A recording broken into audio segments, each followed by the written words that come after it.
Hello everyone, I am Anil Kumar, your biology teacher. Hope you are doing great. आज का जो topic है वो है ट्रांसपोर्टेशन इन प्लांट्स.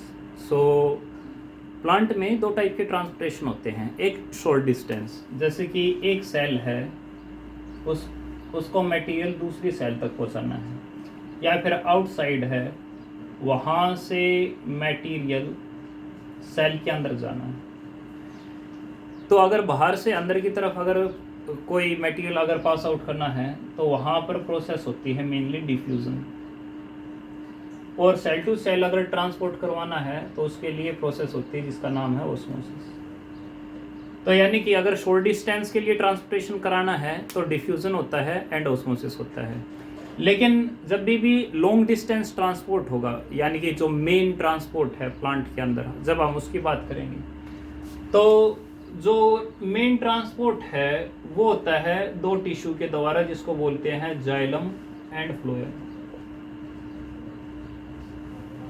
तो जाइलम और फ्लोएम दो मेन ऐसे टिश्यू है जिसके द्वारा प्लांट के अंदर लॉन्ग डिस्टेंस ट्रांसपोर्ट होता है, क्योंकि सेल टू सेल ट्रांसपोर्ट तो ऑस्मोसिस के द्वारा ही होगा. एंड अगर हम आउटसाइड टू इनसाइड अगर बात करें तो नॉर्मली डिफ्यूजन ही होता है वहाँ पे.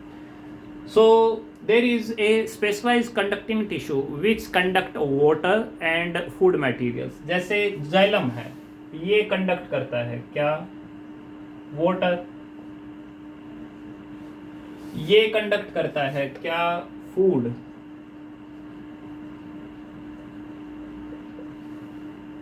अच्छा, ये इसका जो डायरेक्शन होगी, direction of conduction, direction of conduction जो होगी वो रूट से लीफ की तरफ होगी.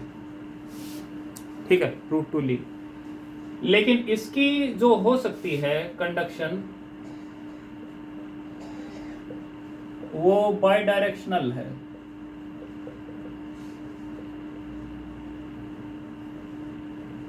तो लीफ से रूट हो सकता है, या फिर स्टोर्ड फूड से बर्ड्स हो सकता है, या फिर रूट्स हो सकता है, या स्टेम हो सकता है, कुछ भी हो सकता है.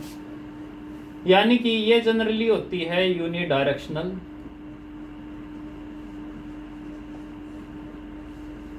और ये जनरली होती है बाई डायरेक्शनल. ठीक है. तो क्योंकि फूड जो है वो लीफ के अंदर बनता है, तो लीफ से फूड जो है वो ऊपर की तरफ भी जाएगा, नीचे की तरफ जाएगा, जहाँ पे स्टोर होगा, या फिर उसका जो है फर्दर यूटिलाइजेशन होगा. या फिर लीफ नहीं है, पत्ते सारे के सारे जड़ गए, उस टाइम पे जो स्टोर्ड फूड है वही ट्रांसपोर्ट होगा और वहाँ पर पहुँचेगा जहाँ पे ज़रूरत है. जैसे कि न्यू बर्ड्स होगी तो वो अगर उनको अगर ग्रो करना है तो वहाँ पर जो है चाहिए होगा. जाइलम के जो कंपोनेंट है वो ट्रैकीड है और वेसल्स हैं. फ्लोएम के अंदर जो कंपोनेंट्स है, जो कंपोनेंट्स है वो कौन कौन से हैं? जैसे कि सीवी ट्यूब, जैसे कि कंपेनियन सेल.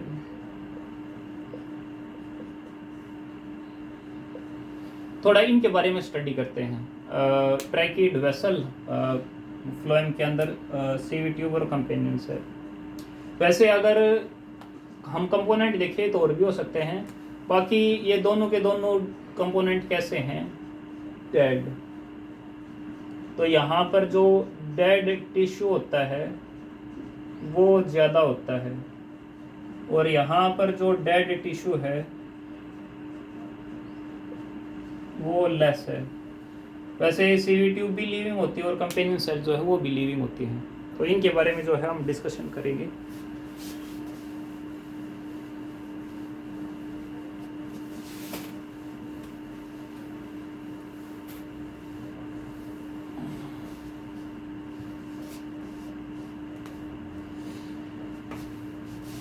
अगर हम ट्रैकीड की बात करें तो इसका शेप होता है स्पिंडल, एंड इसके अंदर होती है कई सारी पिट्स. तो जो ट्रैकिड है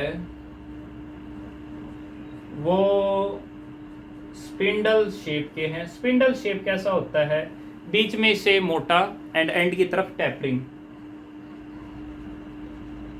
दे हैव पिट्स, पिट्स होते हैं टू कंडक्ट वाटर।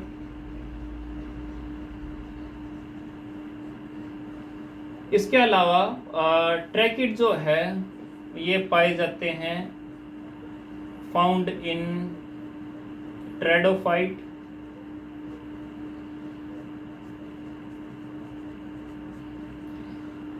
जिम्नोस्पर्म और एंजियोस्पर्म के अंदर। ये थोड़े प्रिमिटिव टाइप के हैं और ये कंडक्ट करते हैं लेस वाटर।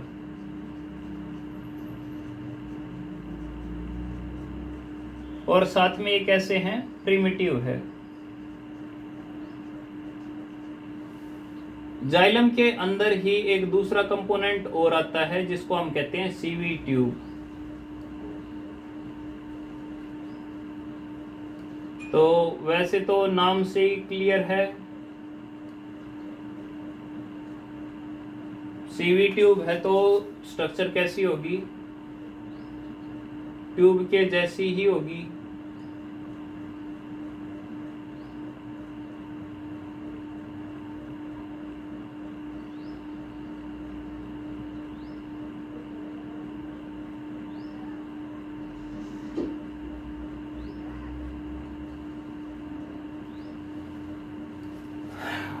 तो ये है वेसल,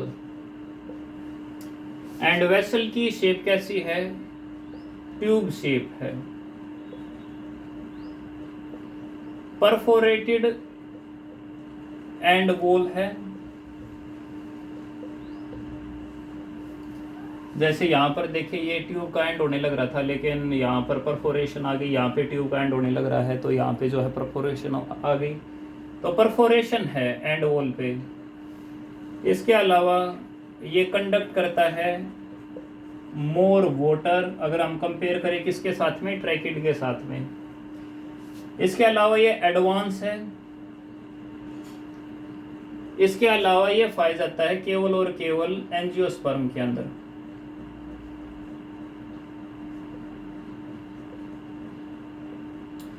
दोनों के दोनों जो है वो कोटेड है, यानी लाइंड हो रखे हैं, यानी कि डिपोजिशन है इनके ऊपर। डिपोजिशन किसकी, लिग्निन की। तो लिग्निन की जब डिपोजिशन हो जाती है तो उसकी वजह से टिश्यू जो है डेड हो जाता है, यानी ट्रैकिड भी डेड होता है और जो वेसल है वो भी डेड होता है, यानी ये भी डेड टिश्यू है और ये भी एक डेड ही टिश्यू है। स्टार्टिंग में तो लिविंग होते हैं, लेकिन एज टाइम पासिस तो इनके अंदर जो है साइटोप्लाज्म जो है वो खत्म हो जाता है, अंदर से जो है खोखले हो जाते हैं एंड फाइनली जो है ये केवल वाटर को कंडक्ट करने काम आते हैं। अगर हम फ्लोएम को देखें तो फ्लोएम के अंदर दो मेन कंपोनेंट है भाई। एक जिसको सीवी ट्यूब एलिमेंट बोलते हैं, ये सीवी ट्यूब एलिमेंट है। स्ट्रक्चर कैसी है, ट्यूब लाइक। न्यूक्लियस नहीं होता। लिक्विड सैप जो है इसके अंदर प्रेजेंट होता है। ट्रांसपोर्ट करता है क्या, फूड को। और जो एंड वॉल है हैज पिट्स, बहुत सारी पिट्स है। तो ये देख सकते हो पिट्स है, इसको हम सीवी प्लेट कहते हैं, सीवी प्लेट। इसके साथ में एक अलग से बड़ी सी सेल भी है और जो बड़ी सी सेल है उसका नाम है कंपेनियन सेल। कंपेनियन सेल का जो न्यूक्लियस है वो लार्ज है, और जो लार्ज न्यूक्लियस है वो रेगुलेट करता है सोल्यूट को। तो अगर एक्सेस में सोल्यूट अगर यहाँ पर होगा तो वो यहाँ पर आ जाएगा, अगर सोल्यूट की यहाँ पर कमी होगी तो सोल्यूट जो है यहाँ पर आ जाएगा। ठीक है, तो कुल मिलाकर के ऑस्मोटिक ग्रेडियंट बनाने के जो है काम आता है।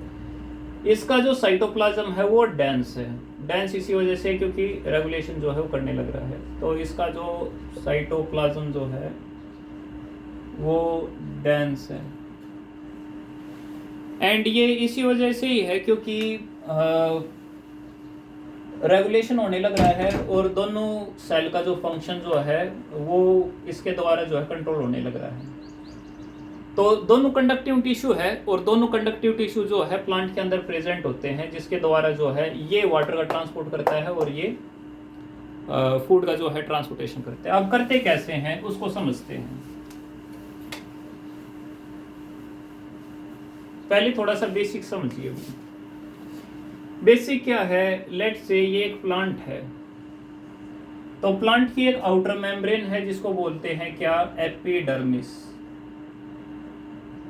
एपी यानी ऊपर, डर्मिस यानी लेयर। एक दूसरी भी लेयर होती है जिसको बोलते हैं हम एंडोडर्मिस। ये अंदर वाली लेयर है, इसका नाम है एंडोडर्मिस। एंडो यानी अंदर, डर्मिस यानी लेयर, अंदर की लेयर। एपिडर्मिस और एंडोडर्मिस के बीच में जो लेयर होगी उसको बोलेंगे हम कोर्टेक्स। तो यानी कि पहले क्या आएगा, एपिडर्मिस, फिर क्या आएगा कोर्टेक्स, और फिर क्या आएगा एंडोडर्मिस। अगर एनाटोमिकली हम स्टेम को काटते हैं, हम स्टेम की एनाटोमी की बात करने लग रहे हैं, वैसे रूट को काटेंगे तो उसके अंदर भी ऐसा है। फिर एंडोडर्मिस के अंदर क्या मिलेगा, एंडोडर्मिस के अंदर मिलेगा जाइलम, और क्या मिलेगा फ्लोएम। तो इसके अंदर क्या मिलेंगे, जाइलम, फ्लोएम। फिर इसके बाद में क्या मिलेगा, इसके बाद में मिलेगा एंडोडर्मिस। फिर इसके बाद में क्या मिलेगा, कोर्टेक्स। और फिर इसके बाद में क्या मिलेगा, एपिडर्मिस। क्लियर है अभी? ठीक है। तो जाइलम जो है वाटर को कंडक्ट कैसे करती है, वाटर कंडक्शन जो है वो कैसे होता है। तो लेट से यहां पर सोइल के पार्टिकल्स हैं, सोइल के जो पार्टिकल है उसके चारों तरफ जो है प्रेजेंट होती है वाटर की फिल्म।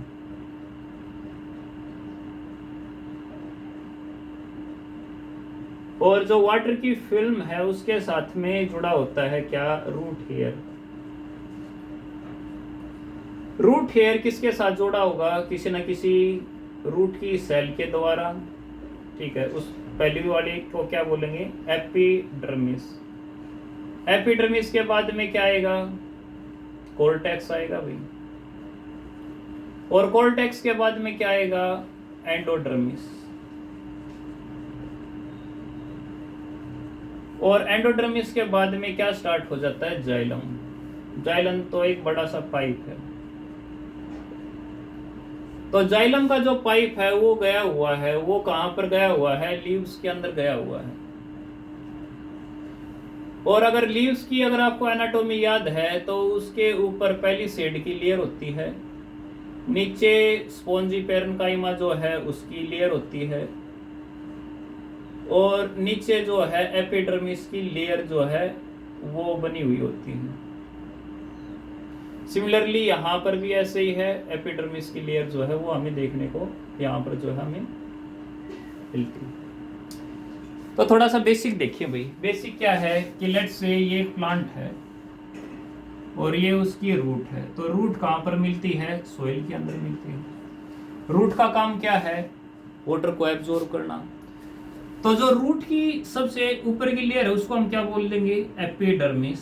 और जो एपिडर्मिस है उससे बाहर अगर कुछ स्ट्रक्चर बाहर निकलते तो उसको क्या बोलते हैं हम, रूट हेयर। तो एक रूट हेयर मैंने दिखा रखा है, ये रूट हेयर है। और रूट हेयर किससे निकला है, एपिडर्मिस से। किसकी, रूट की। तो ये जो मैंने सेक्शन यहाँ पर दिखाया है वो किसका दिखाया है, रूट का। तो रूट की एपिडर्मिस से जो है एक रूट हेयर निकला हुआ है, और वो जो रूट हेयर है वो यहां से वाटर को लेता है किसके द्वारा, डिफ्यूजन के द्वारा। एंड जब एक सेल से दूसरी सेल की तरफ वाटर जब पास होता है तो वो कैसे पास होगा, ओस्मोसिस के द्वारा। अब वाटर अंदर जाएगा क्यों, तो इसके लिए कॉन्सेप्ट आता है हाइपरटोनिसिटी। हाइपरटोनिसिटी क्या है कि एक सेल है जिसके अंदर अगर साल्ट की अमाउंट काफी ज्यादा है, तो बाहर अगर वाटर अगर प्रेजेंट होगा तो वाटर जो है वो अंदर चला जाएगा, हाइपरटोनिक कंडीशन जो है वो बन जाएगी। क्योंकि रूट हमेशा पानी के अंदर रहती है, तो पानी जो है सेल के गैप से भी अंदर चली जाती है और सेल के थ्रू भी अंदर चला जाता है, और ये अंदर तब तक जाता रहता है जब तक इनके अंदर साल्टी कंडीशन जो है बनी रही। और साल्ट हमेशा रूट के अंदर ज्यादा रहता है, तो ज्यादा रहता है तो पानी अंदर जाता है, और जब पानी अंदर जाता है तो पानी जो है पुश करता है कि वो उसको और आगे बढ़ाए। तो एपिडर्मिस से कोर्टेक्स की सेल तक, और कोर्टेक्स की सेल से एंडोडर्मिस की सेल तक, और एंडोडर्मिस की सेल से जाइलम के पास।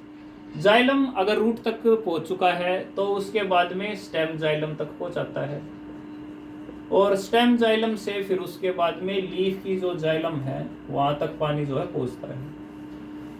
यहां पर पहुंचने के बाद जो लीफ है उसके ऊपर हमेशा ये अपनी लीफ है भाई, लीफ की ये एपिडर्मिस, वैसे अपर एपिडर्मिस है, उसके बाद में ये नीचे वाली जो लेयर है ये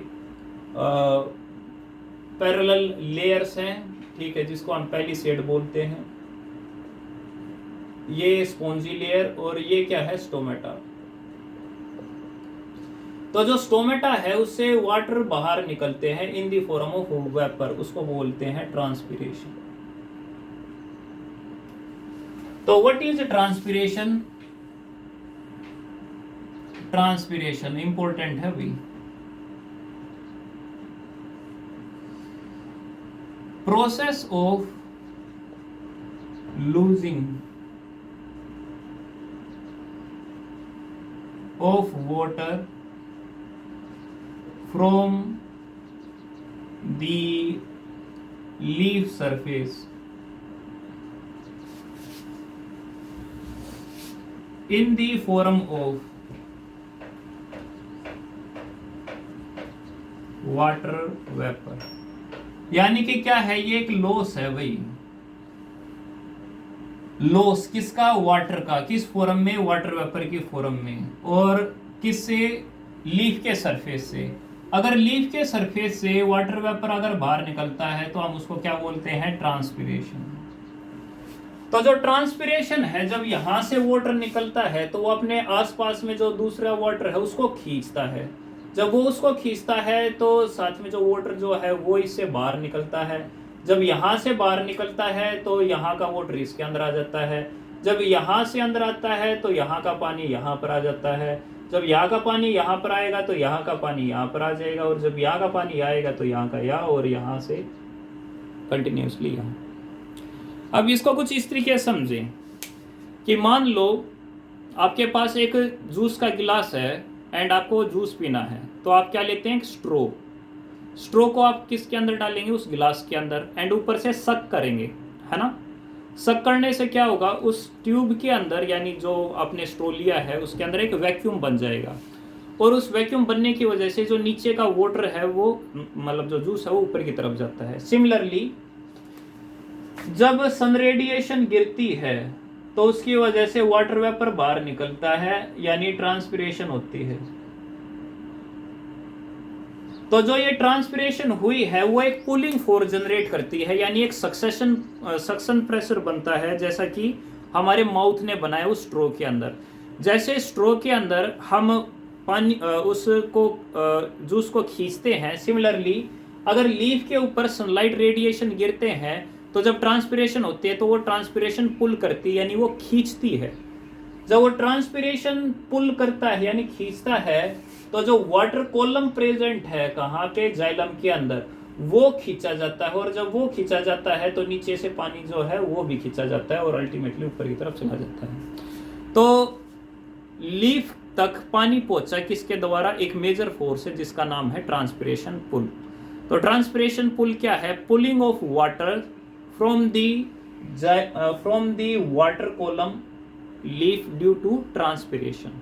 तो ट्रांसपिरेशन हुई तो उस वजह से पुल हुआ, और पुल होने की वजह से वाटर कॉलम से जो पानी जो है वो ऊपर की तरफ बढ़ने लग गया, यहाँ का यहाँ, यहाँ का यहाँ, यहाँ का यहाँ और यहाँ का। आई होप आपको ये समझ में आ गया होगा। नेक्स्ट जो वीडियो होगी उसके अंदर हम डिस्कस करेंगे कि फ्लोएम के अंदर ट्रांसपोर्टेशन जो कैसे होता है।